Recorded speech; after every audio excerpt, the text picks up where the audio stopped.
चलिए अब शुरू कर लेते हैं आपका पसंदीदा शो जो कहेंगे सच कहेंगे।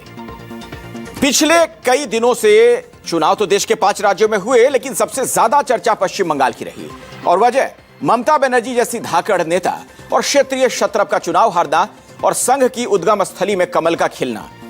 आज जबकि यह तय हो गया है कि पश्चिम बंगाल में पहली बीजेपी सरकार के मुखिया शुवेंदु अधिकारी होंगे, बंगाल का सियासी भूचाल अब शांत होता दिख रहा है। आज दिन की इसी सबसे बड़ी खबर पर हम आपको अपनी पहली रिपोर्ट दिखाने वाले हैं। आपको बताएंगे कि पश्चिम बंगाल में बीजेपी ने अपने सीएम के नाम का ऐलान तो कर दिया, लेकिन यह फैसला कैसे लिया गया, कुर्सी की इस कबड्डी में कैसे शुवेंदु अधिकारी जीत गए। शुवेंदु ने बंगाल का अधिकारी बनने की उनकी जो पूरी कहानी है हम आपको बताएंगे। साथ ही शपथ ग्रहण को लेकर जारी बंगाल की हर हलचल की तस्वीर भी आप तक पहुंचाएंगे। दूसरी स्टोरी में आपको हम बताने वाले हैं कि बिहार में एक बार फिर से बीपीएससी के अभ्यर्थियों को सड़क पर क्यों उतरना पड़ा। सरकार और सिस्टम के खिलाफ उनका जो आक्रोश देखने को मिला है, उसके गुस्से की वजह हम आपको बताएंगे। हालांकि लॉ एंड ऑर्डर संभालने के नाम पर पुलिस ने जिस तरह इन छात्रों पर लाठीचार्ज किया, उससे भी बवाल और बढ़ा। पूरी रिपोर्ट आपके सामने आगे होगी। चीन से एक बहुत ही चौंकाने वाली खबर सामने आ रही है। चीन के 2 पूर्व रक्षा मंत्रियों को मौत की सजा मिली। सोचिए, रक्षा मंत्री को फांसी। वैसे तो मामला भ्रष्टाचार से जुड़ा बताया जाता है, लेकिन क्या यही वजह है या फिर कहानी कुछ और है? आगे जरूर देखिएगा, बने रहिए हमारे साथ। आज इन्हीं खबरों पर जो कहेंगे सच कहेंगे।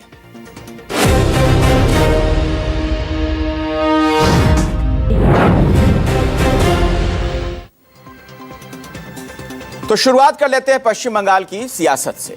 चुनाव के नतीजे आने के 4 दिनों के बाद आखिरकार बंगाल के नए सीएम के नाम पर से पर्दा हट गया।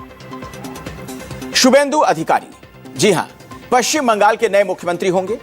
आज शाम 5 बजे के करीब कोलकाता के कन्वेंशन सेंटर में आयोजित बीजेपी विधायक दल की बैठक में उन्हें पार्टी का नेता चुन लिया गया।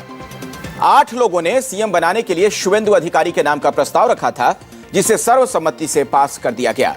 प्रस्ताव पास होने के बाद बतौर बंगाल बीजेपी पर्यवेक्षक विधायक दल की बैठक में मौजूद अमित शाह ने शुवेंदु अधिकारी के नाम का औपचारिक ऐलान कर दिया।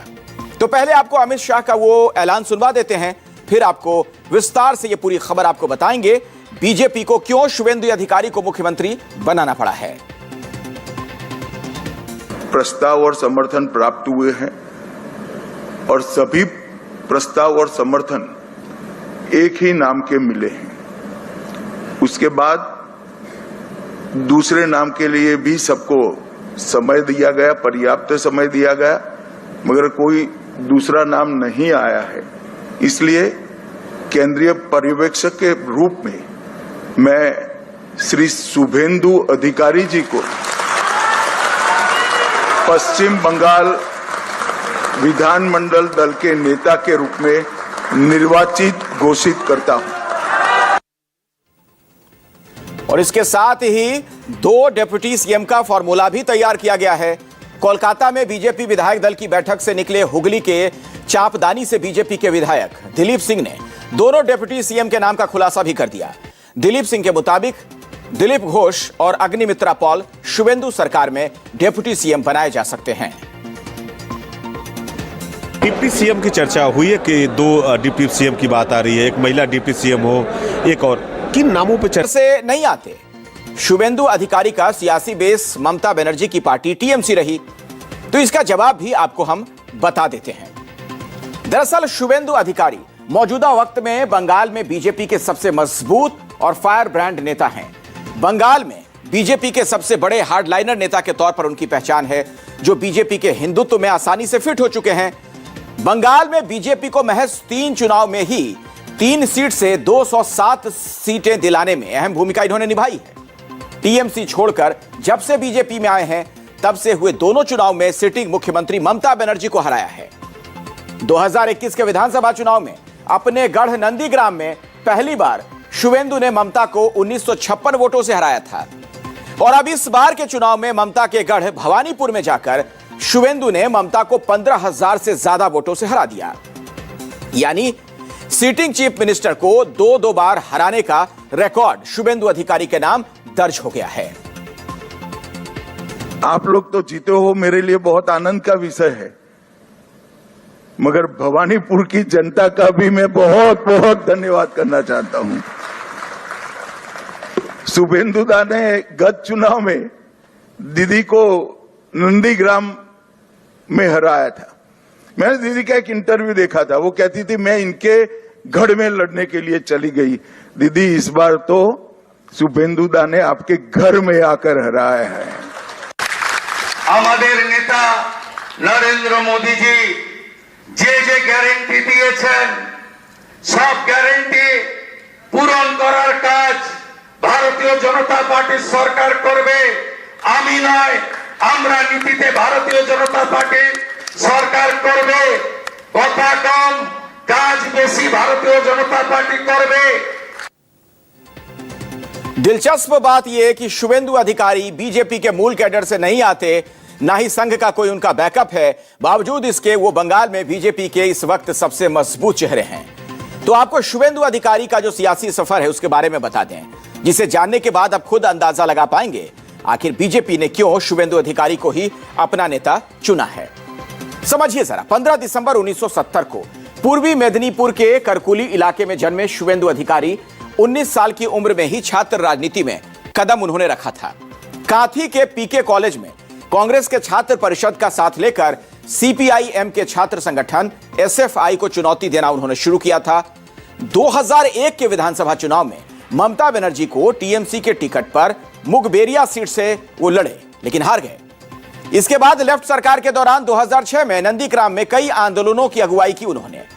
2006 में ही हुए विधानसभा चुनाव में 36 साल की उम्र में पहली बार कांथी दक्षिण से टीएमसी के टिकट पर विधायक चुने गए।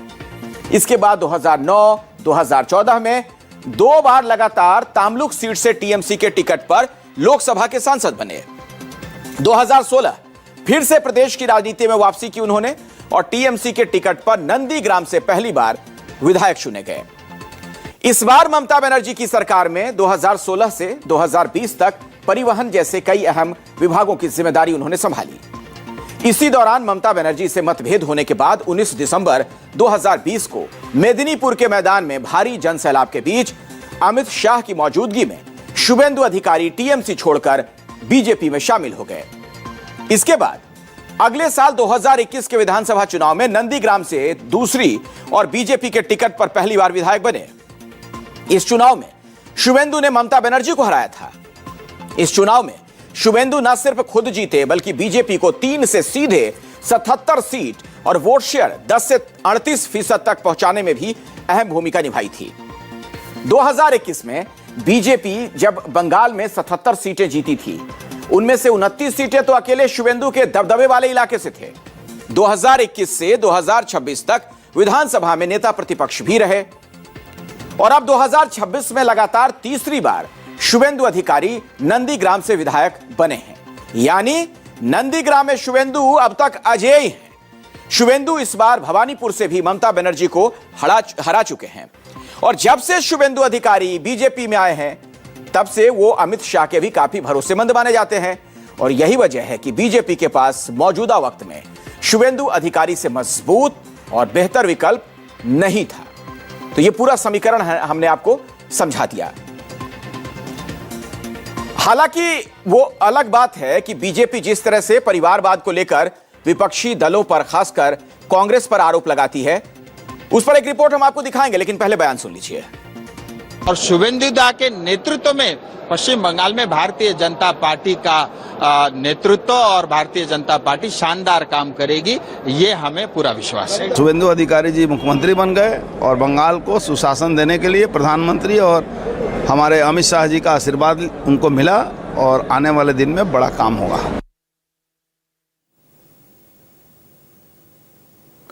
बीजेपी जिस तरह परिवारवाद को लेकर विपक्षी दलों और खासकर कांग्रेस, समाजवादी पार्टी और आरजेडी पर लगातार हमले करती है, इस मुद्दे पर यहां भी मात खा जा रही है, क्योंकि शुभेंदु अधिकारी का परिवार बंगाल में दशकों से राजनीति की धुरी चला रहा है। ऐसे में आपको शुभेंदु अधिकारी का पारिवारिक बैकग्राउंड भी जानना चाहिए। कैसे परिवार से आते हैं? शुभेंदु अधिकारी का परिवार स्वतंत्रता सेनानी और सियासी घराने से है। दादा केनाराम अधिकारी बड़े स्वतंत्रता सेनानी थे, इतने ताकतवर थे कि अंग्रेजों ने उनका घर तीन बार जला दिया था। पिता शिशिर अधिकारी नंदीग्राम के बड़े नेता हैं। शुवेंदु के पिता शिशिर अधिकारी 25 से ज्यादा सालों तक कांथी नगर पालिका के अध्यक्ष रह चुके हैं। इसके बाद 2009, 2014 और 2019 में लगातार 3 बार कांथी लोकसभा से टीएमसी के सांसद रह चुके हैं। 2009 से 2012 तक मनमोहन सरकार में राज्य मंत्री भी रहे। कांथी दक्षिण से 2 और एगरा विधानसभा सीट से 1 बार विधायक भी रह चुके हैं। वहीं शुवेंदु के एक भाई दिव्येंदु 2009 से 2016 तक कांथी दक्षिण से विधायक और 2016 से 2024 तक तामलुक से सांसद भी रह चुके हैं। शुवेंदु के एक और भाई सौम्येंदु अधिकारी मौजूदा वक्त में कांथी लोकसभा से बीजेपी के सांसद हैं। यानी बीजेपी परिवारवाद के नाम पर जिस तरह अपने विपक्षी दलों को घेरती है, वो बंगाल में सरकार बनाने की धुन में शायद अपनी ही कथित पॉलिसी को भूल गई। अब कल कोलकाता के ब्रिगेड परेड ग्राउंड में सुबह 10 बजे बीजेपी की नई सरकार का शपथ ग्रहण है, जिसमें शुवेंदु अधिकारी सीएम पद की शपथ लेंगे। इससे पहले शुवेंदु अधिकारी आज लोक भवन जाकर राज्यपाल से मिले। सरकार बनाने का उन्होंने दावा पेश किया। हालांकि नई सरकार में कल उनके अलावा और शपथ कोई लेगा या नहीं, इसका अभी तक कोई ऐलान नहीं किया गया है। लेकिन इतना तय है कि बंगाल में पहली बार कमल खिलने की वजह से शपथ ग्रहण समारोह बहुत भव्य होने वाला है, जिसमें प्रधानमंत्री नरेंद्र मोदी से लेकर अमित शाह समेत केंद्र के तमाम बड़े मंत्रियों के अलावा एनडीए के तमाम बड़े नेता भी शामिल होंगे। साथ ही एनडीए शासित सभी राज्यों के सीएम, डिप्टी सीएम भी इस शपथ ग्रहण समारोह का हिस्सा बनेंगे, जिसकी तैयारी कोलकाता के ब्रिगेड परेड ग्राउंड में जोरों से चल रही है। खैर, बंगाल में भले ही अब बीजेपी की सरकार बनने जा रही हो, लेकिन एक रोचक तथ्य यह है कि शुवेंदु अधिकारी का नाम बीजेपी के मुख्यमंत्रियों की उस लिस्ट में शामिल हो गया जो बीजेपी कैडर के न होते हुए भी सीएम बने, यानी दूसरी पार्टी से आकर बीजेपी में सीएम की कुर्सी तक पहुंचे हैं। शुवेंदु अधिकारी 5 साल पहले 2020 में ही ममता बनर्जी की टीएमसी छोड़कर बीजेपी में शामिल हुए थे और इस लिस्ट में न सिर्फ शुवेंदु हैं बल्कि बिहार के भी नए नवेले सीएम सम्राट चौधरी का नाम भी इसमें शामिल है। 8 साल पहले 2017 में नीतीश कुमार की जेडीयू छोड़कर बीजेपी में आए थे और आज बीजेपी कोटे से बिहार के मुख्यमंत्री हैं। असम के सीएम हिमंता बिस्वा शर्मा भी लंबे समय तक कांग्रेस में रहने के बाद 11 साल पहले बीजेपी में शामिल हुए थे। हिमंता एक टर्म के मुख्यमंत्री का कार्यकाल पूरा कर चुके हैं। अब दूसरी बार असम के सीएम बनने जा रहे हैं। कांग्रेस इस पर तंज भी कस रही है। पश्चिम बंगाल के नए मुख्यमंत्री शुवेंदु अधिकारी जी का नाम आज आदरणीय अमित शाह जी ने डिक्लेयर किया है। मुख्यमंत्री बने हैं और इससे सिद्ध होता है कि भारतीय जनता पार्टी आत्मनिर्भर नहीं, आयात निर्भर पार्टी है।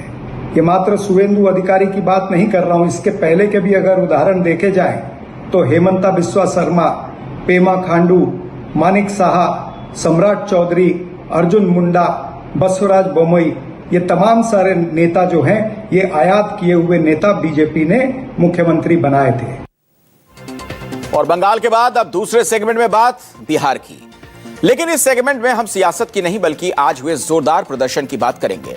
बिहार की सियासत में जहां कल तक नए मंत्रियों के शपथ ग्रहण की गूंज थी, वहीं आज राजधानी पटना की सड़कों पर बीपीएससी अभ्यर्थियों पर लाठीचार्ज हो गया। पुलिस ने अभ्यर्थियों पर ऐसे लाठियां बरसाई, कई छात्र एक दूसरे के ऊपर गिर गए। प्रदर्शन स्थल पर भगदड़ का माहौल बन गया। पटना की सड़कों पर खूब हंगामा हुआ। हजारों प्रदर्शनकारी अपनी मांग को लेकर पुलिस से भिड़ गए। स्थिति को नियंत्रित करने के लिए पुलिस ने लाठीचार्ज कर दिया। कैंडिडेट्स को सड़कों पर दौड़ा दौड़ा कर पीटा गया। कई प्रदर्शनकारी तो घायल हो गए। किसी का सिर फट गया, किसी का पैर टूटा। जैसे तैसे लोगों ने अपनी जान बचाई। प्रदर्शन में बड़ी संख्या में छात्राएं भी शामिल थीं, लेकिन महिला प्रदर्शनकारियों को भी नहीं बख्शा गया। पुलिस ने उन पर लाठियां बरसाई। इस लाठीचार्ज में महिला प्रदर्शनकारी भी घायल हो गईं। इस अफरा तफरी में पुलिसकर्मियों को भी चोटें आई हैं। अगर सम्राट प्रशासन को ये लगता है कि छात्रों के खून बहाने से हम रुक जाएंगे तो हम रुकने वाले नहीं है। डीएसपी अरविंद सिंह ने जान करके लाठियों से मारा और मुझे लहूलुहान किया है। अगर उनको मेरे खून बहने से लगता है कि हम रुक जाएंगे तो हम रुकेंगे नहीं।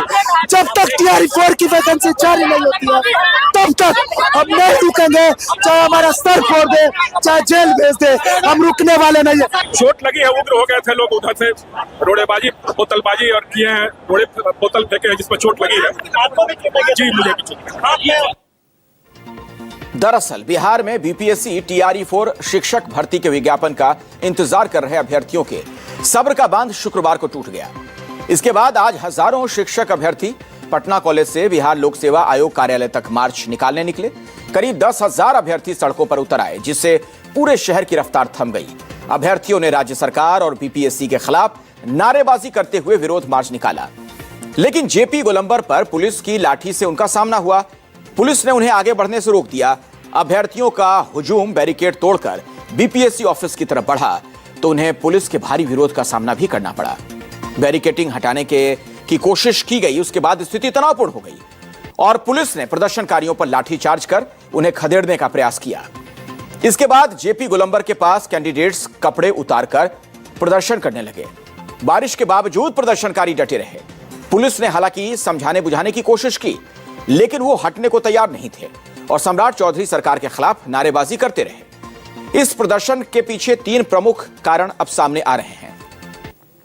अभ्यर्थियों का दरअसल आरोप यह है कि सरकार टीआरई 3 की प्रक्रिया को ही लंबा खींच रही है, जबकि लाखों छात्र टीआरई 4 के विज्ञापन का इंतजार कर रहे हैं। प्रदर्शन कर रहे छात्र 1,20,000 पदों पर बहाली की मांग कर रहे हैं। छात्रों की दूसरी मांग ये कि सरकार रिक्तियों की सही संख्या सार्वजनिक करे, विज्ञापन जारी करने की डेडलाइन बताए, यानी बीपीएससी टीआरई 4 का एग्जाम कैलेंडर जारी हो।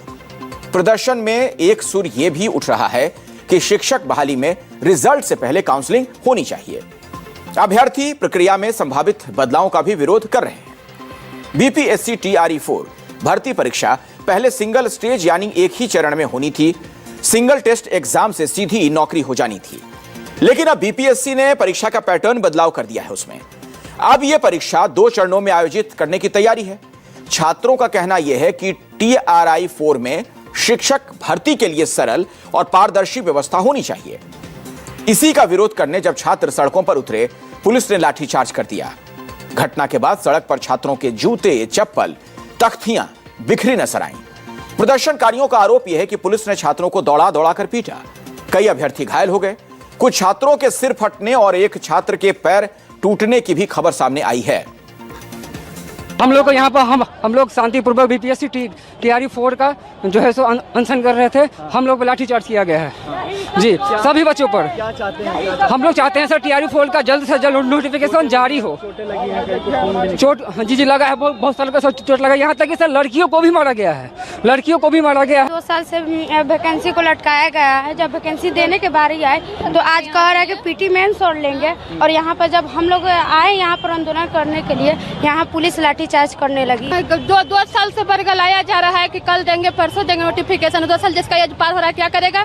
बीएड करने में आदमी कर्जा लेके करता है, अथी का जेबर बेच के करता है, कितना दिक्कत होता है। ससुराल वाला देते हैं पैसा, कैसे कैसे करके हम लोग किए हैं। और 2 साल से आज होगा कल होगा, एज पार होगा, एज देगा। लाठी तो चला रहा है लेकिन एज देगा। अब इससे कम हम पढ़े लिखे हम लोग हैं, इससे कम पढ़े लिखे से एक शिक्षक राष्ट्र का निर्माता होता है। लोग क्या कितना कर करके है जो लाठी चलाता है।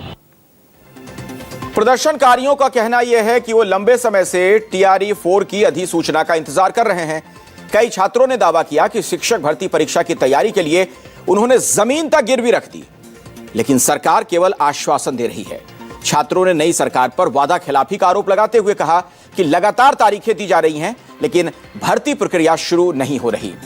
उन्होंने नए शिक्षा मंत्री मिथिलेश तिवारी से युवाओं की समस्याओं को गंभीरता से लेने की मांग की है। प्रदर्शनकारियों का कहना यह है कि आयोग ने 16 अप्रैल को कहा था कि टीआरई 4 का विज्ञापन 3-4 दिनों में जारी कर दिया जाएगा और आवेदन की प्रक्रिया 25-26 अप्रैल से शुरू होगी, लेकिन मई का दूसरा सप्ताह शुरू होने के बावजूद अब तक कोई आधिकारिक अधिसूचना जारी नहीं हुई है। दरअसल इस बार टीआरई 4 शिक्षक भर्ती के तहत पदों की कुल संख्या 46,595 है। बिहार लोक सेवा आयोग को इसके लिए स्वीकृति पिछले फरवरी महीने में ही मिल चुकी थी, जिसे शिक्षा विभाग की ओर ने वापस ले लिया और इसे वार्षिक कैलेंडर में भी शामिल कर लिया गया। तो पहली बार शिक्षक बहाली में डोमिसाइल नीति लागू होगी, जिससे बिहार के मूल निवासियों को बड़ा फायदा मिलेगा। इसमें कक्षा 1 से 12 तक के शिक्षकों के साथ साथ SC, ST और पिछड़े वर्ग कल्याण विभाग के तहत प्रधानाध्यापक के पद भी शामिल हैं। BPSC कैलेंडर 2026 के संभावित कार्यक्रम के अनुसार परीक्षा 22 सितंबर से 27 सितंबर 2026 के बीच आयोजित की जाएगी, जबकि रिजल्ट नवंबर 2026 में जारी होने की संभावना है। लेकिन इसके लिए अब तक आधिकारिक नोटिफिकेशन जारी नहीं होने से अभ्यर्थियों में नाराजगी है। बिहार में सम्राट चौधरी सरकार का गठन होने के बाद BPSC अभ्यर्थियों का यह पहला विरोध प्रदर्शन है। शिक्षा मंत्री मिथिलेश तिवारी ने कहा कि उनका लक्ष्य बिहार को बदलना और हर किसी को शिक्षित करना है। उन्होंने युवा प्रदर्शनकारियों से धैर्य रखने की अपील करते हुए जल्द समाधान का वादा किया है। सब लोगों का सहयोग रहा तो चैलेंजेस कुछ भी नहीं है और बिना समस्या का इंसान नहीं हो सकता। तो जो चुनौतियां होंगी उसका सबके साथ बैठ करके बातचीत करके उसका हल भी करेंगे। और अगर शिक्षा विभाग ही समस्याओं से ग्रसित रहेगा तो बिहार बढ़ेगा कैसे? देखिए, प्रदर्शन को रोकने के लिए प्रशासन ने पहले से ही किलेबंदी कर रखी थी। 3 बसों में भरकर पुलिस बल पहुंचा, साथ ही वाटर कैनन और आंसू गैस के गोले भी तैयार थे। जैसे ही इन अभ्यर्थियों ने बैरिकेडिंग को तोड़ने का प्रयास किया, पुलिस ने दौड़ा कर उन्हें पीटना शुरू कर दिया। फिलहाल बिहार में करीब 6 लाख शिक्षक हैं। पिछले 2 सालों में TRE-1, TRE-2 और TRE-3 के माध्यम से लगभग 2,27,000 शिक्षकों की भर्ती की जा चुकी है। इसके अलावा करीब 3 लाख नियोजित शिक्षक सक्षमता परीक्षा पास कर राज्यकर्मी बन चुके हैं। सम्राट चौधरी कैबिनेट ने कल ही शपथ ग्रहण लिया था, लेकिन 24 घंटों के भीतर छात्रों के सड़क पर उतरने से इस पर सवाल भी खड़े हो गए। सवाल इसलिए क्योंकि मंत्री को अपने विभाग का चार्ज लेने के बाद कुछ समय दिया जाना चाहिए था ताकि वो छात्रों की मांग पर विचार कर सके। लेकिन छात्रों ने इंतजार करने की बजाय सड़कों पर उतरकर प्रदर्शन शुरू कर दिया। इसके बाद इस पर सियासत शुरू हो गई। तेजस्वी यादव ने X पर पोस्ट कर सरकार पर निशाना साधा। उन्होंने कहा कि अपने अपने बच्चों को मंत्री बना लो और युवाओं पर लाठी चला दो। कांग्रेस ने भी सोशल मीडिया पर पोस्ट कर सरकार की मंशा पर सवाल उठाए। कांग्रेस ने लिखा, बीजेपी सरकार का फंडा साफ है, बेरोजगार रहो, नौकरी मांगोगे तो दौड़ा कर पीटेंगे। शिक्षक अभ्यर्थियों को जिस तरह पर से रोड पर दौड़ा करके पीटे, लात घूंसे सहित लाठियों से पीटे, अब ये सरकार जिस तरह से सरकार को बनाई गई, अब ये इनकी नीति देखने लगी है। दरअसल बिहार में विभिन्न भर्तियों को लेकर अभ्यर्थियों के प्रदर्शन का लंबा इतिहास रहा है। पिछले साल अगस्त से लेकर अब तक यानी 10 महीने में बिहार के छात्र और अभ्यर्थी 9 बार सड़कों पर उतर चुके हैं। तो पहले आप पिछले कुछ महीनों में हुए ऐसे प्रदर्शनों की पूरी टाइमलाइन पर एक नजर डाल लीजिए, फिर आपको समझ आएगा कि आखिर बिहार में यह मामला कितना गंभीर है। इसी साल 18 मार्च को जेपी गोलंबर पर प्रदर्शनकारियों और पुलिस के बीच आमना सामना हुआ, जहां पुलिस ने उन्हें आगे बढ़ने से रोक दिया। 9 फरवरी को विधानसभा के पास शिक्षक भर्ती की मांग को लेकर जोरदार प्रदर्शन किया गया। 4 अक्टूबर 2025 को पटना में जेपी गोलंबर पर प्रदर्शनकारियों के मार्च को रोका गया। पुलिस ने भारी बैरिकेडिंग कर अभ्यर्थियों को आगे नहीं बढ़ने दिया था। 19 सितंबर 2025 को पदों की संख्या बढ़ाने की मांग को लेकर छात्रों ने एक बार फिर से मोर्चा खोला, प्रदर्शन किया। प्रदर्शनकारी पटना कॉलेज से डाक बंगला चौराहे की ओर बढ़ रहे थे, जिसके बाद पुलिस ने उन्हें रोक दिया। 9 सितंबर 2025 को डाक बंगला और जेपी गोलंबर पर बड़ा प्रदर्शन हुआ। भीड़ को तितर बितर करने के लिए पुलिस ने लाठीचार्ज किया, वाटर कैनन का इस्तेमाल किया गया। इस प्रदर्शन में कई अभ्यर्थी घायल हुए। 8 सितंबर 2025 को बीपीएससी TRE-4 का विज्ञापन जारी करने की मांग को लेकर आंदोलन हुआ। जेपी गोलंबर पर पुलिस ने अभ्यर्थियों को आगे बढ़ने से रोका। 18 अगस्त 2025 को अभ्यर्थियों ने पटना कॉलेज से मुख्यमंत्री आवास तक मार्च निकाला। इस प्रदर्शन के दौरान कई अभ्यर्थियों को हिरासत में ले लिया गया, कई अभ्यर्थी हिरासत में तब लिए गए थे। 7 अगस्त 2025 को STET की परीक्षा पहले आयोजित कराने की मांग को लेकर डाक बंगला चौराहे पर प्रदर्शन हुआ था। इस दौरान पुलिस ने हल्का लाठीचार्ज किया, कुछ छात्र घायल हुए थे। दरअसल बिहार में युवाओं के लिए सरकारी नौकरी, खासकर शिक्षक, सबसे बड़ा विकल्प है, लेकिन भर्ती प्रक्रिया में लंबा इंतजार, बार बार टाल मटोल और कम वैकेंसी के कारण युवाओं में भारी निराशा है, नाराजगी है। बार बार आश्वासन देने के बावजूद उस पर अमल न होने से अभ्यर्थी परेशान होते हैं। इसके अलावा डोमिसाइल नीति और पेपर लीक भी छात्रों के गुस्से की वजह है और फिर सड़कों पर उतरकर उग्र प्रदर्शन करने लगते हैं। और अब अगली रिपोर्ट, समय है तीसरे सेगमेंट का, जिसमें हम अपने पड़ोसी देश चीन से आई एक खबर का विश्लेषण करने वाले हैं। चीन भ्रष्टाचार पर जीरो टॉलरेंस की नीति को सिर्फ शब्दों में नहीं बल्कि एक्शन में भी दिखा रहा है। शी जिनपिंग के नेतृत्व में सेना के अंदर बड़े बड़े अधिकारियों पर कार्रवाई हो रही है, चाहे वो कितने भी ऊंचे ओहदे पर हों। चीन ने भ्रष्टाचार के मामलों में 2 पूर्व रक्षा मंत्रियों को मौत की सजा सुना दी है। दोनों रक्षा मंत्रियों के नाम ली शांगफो और वेई फेंग हैं। दोनों को 2024 में चीन की सत्तारूढ़ कम्युनिस्ट पार्टी से निष्कासित किया गया था। चीन के इतिहास में पहली बार शीर्ष पदों पर बैठे लोगों के खिलाफ इस तरह का फैसला सुनाया गया है। पिछले कुछ सालों में चीन की सेना और रक्षा से जुड़े कई वरिष्ठ अधिकारियों पर कार्रवाई की गई है। सरकारी समाचार एजेंसी शिन्हुआ के मुताबिक दोनों को पहले 2 साल जेल में रखा जाएगा। अगर वो 2 साल तक कोई नया अपराध नहीं करते हैं तो सजा को आजीवन कारावास में बदला जा सकता है। चीन के पूर्व रक्षा मंत्री ली शांगफू को पिछले साल अक्टूबर में अचानक पद से हटा दिया गया था। वो करीब 2 महीने तक सार्वजनिक रूप से नजर नहीं आए थे, जिससे कई तरह की अटकलें शुरू हो गई थी। अब पहली बार चीनी अधिकारियों ने आधिकारिक तौर पर स्वीकार किया कि उनके खिलाफ भ्रष्टाचार से जुड़ी जांच चल रही थी। सीसीटीवी की रिपोर्ट के मुताबिक सैन्य अनुशासन जांच एजेंसी ने पाया कि गंभीर रूप से पार्टी अनुशासन और कानून का उन्होंने उल्लंघन किया। उन पर बड़े पैमाने पर रिश्वत लेने, दूसरों को रिश्वत देने और पद का दुरुपयोग करने के आरोप लगे। रिपोर्ट में यह कहा गया कि ली की गतिविधियों से सेना के हथियार डेवलपमेंट और मिलिट्री इक्विपमेंट की इमेज को भारी नुकसान पहुंचा है। चीन के पूर्व रक्षा मंत्री वेई फेंगहे पर भी रिश्वत लेने और अपने पद का गलत इस्तेमाल करने का आरोप लगा। चीन की सैन्य अदालत ने उन्हें भ्रष्टाचार का दोषी भी माना। तो जांच में सामने यह आया कि वेई फेंगहे ने रक्षा मंत्रालय और सेना से जुड़े फैसलों में फायदा पहुंचाने के लिए बदले कथित तौर पर रिश्वत ली थी। शी जिनपिंग के 2012 से सत्ता में आने के बाद से अब तक कई अधिकारियों के खिलाफ कार्रवाई हो चुकी है। हालांकि चीन की सेना में हथियार खरीद, प्रमोशन और कॉन्ट्रैक्ट्स में रिश्वत के आरोप आम है। ऊंचे पद पर जो बैठे लोग हैं वो ज्यादा पैसे और पावर हैंडल करते हैं, इसीलिए उन्हें उदाहरण बनकर एक मैसेज देने की कोशिश की जाती है।